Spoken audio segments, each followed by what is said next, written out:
talking about Nigeria's bobsled team, the women's bobsled team, and over the weekend they were actually there was a reception for them, you know, sent forth a reception, and I mean, okay, it was a reality already, but it's getting close now. They're actually going to go there and compete. And make history. Wow. I mean, when they qualified at first, everywhere were buzzing, happy and all that. We already have a team going for the Winter Olympics for the very first time. I mean, becoming the first African team, I mean, female, you know, to qualify for this particular event, talking about the bobsled.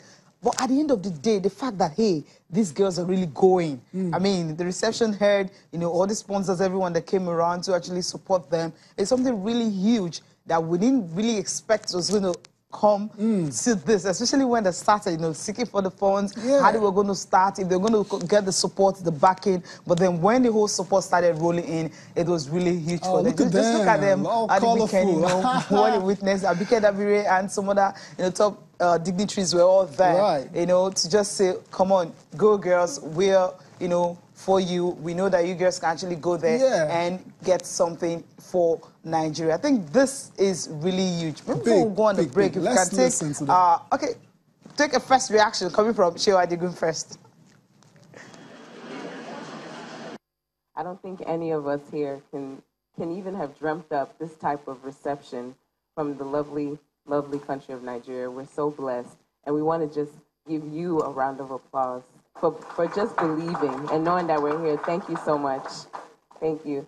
I mean, to come behind some of the amazing things that have been said today will be just, I mean, there's no surpassing all of this wonderful talk about patriotism, about resilience, about the fire and what it means and what it takes to be a Nigerian, and what it means for us to be able to stand here today saying that we are leaving this country with it on our backs, with the continent on our backs, taking it to Korea in order to represent us the way that we should be represented, the way people should know and believe that Nigeria is.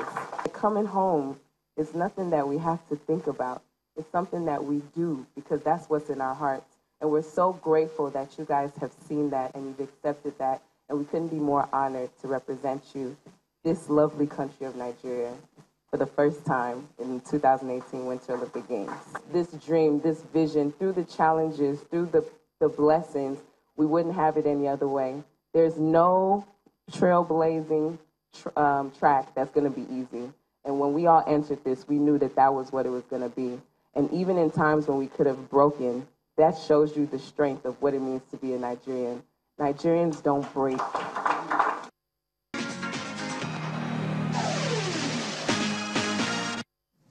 Welcome back. Okay, we'll still take reactions now coming from that reception. Now we are taking one from the president of the Nigerian Bobsled and Skeleton Federation, talking about Solomon Ogba. Trying to inspire the next generation of Nigerians who live in diaspora and who have never thought it wise to come back home and fly their country colors.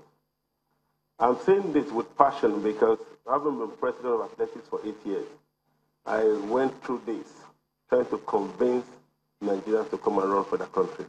You find them running for the United States, you find them running for the Great Britain. You find one running for Sweden. What's her name? Isdin or something. You know, all over the globe, we find Nigerians running for them, even in South Africa. But trying to get them to run for this country has been a challenge. Sometimes their parents are the cause of the problem. So when we find 4 women who voluntarily decide to, I mean, Chenwu had the opportunity of being boss there for the U.S. team, but she decided to come home. And I know the pressure I went through with her just to get this going. This journey has been made simpler because of the support of sponsors and partners. Without them, it would have been very difficult. And because we didn't really want the bureaucracy of government to stall our preparation, we know what we've gone through. The NOC Secretary will tell you, we still fight. Even as we speak, some people still believe that we don't have winter in Nigeria. Why do we need a winter sports federation?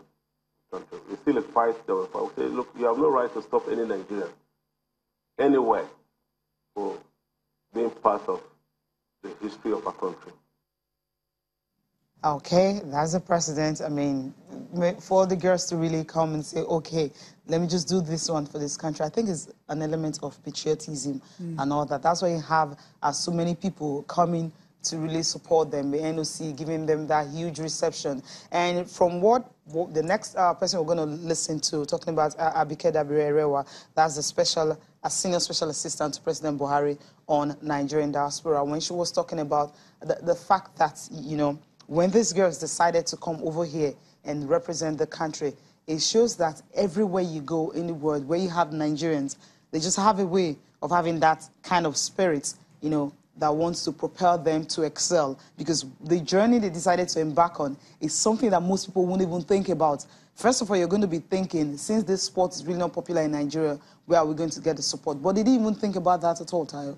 They just assume, okay, we can go on, fight for it, and get everything that we want. We'll take reactions from her now. These 4 girls represent who we are: diligence, discipline, determination, patriotism, and the can-do spirit of the Nigerian. Nobody will bring us down. I will not bring ourselves down.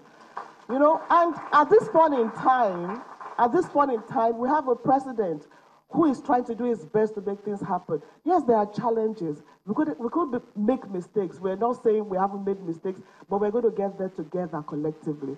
And I believe we're going to make it happen. So on behalf of President Buhari, I want to thank you once more. You know, when I say we have Nigerians in diaspora doing great things, you now signify even more than we ever imagined. And for you to be home today, we're glad you came home before you went to Korea. You know what, you're already winners. You are already winners. And by the grace of God, you're going to return to Nigeria, to Abuja, and Mr. President will personally receive you and say thank you to you. We can't wait for that to happen. Hoping once they get there, I mean, qualifying alone, I love what she said, they are already winning. That's historic already. That's the story, making history. But going there and competing, no matter the position they will finish, they are winners already.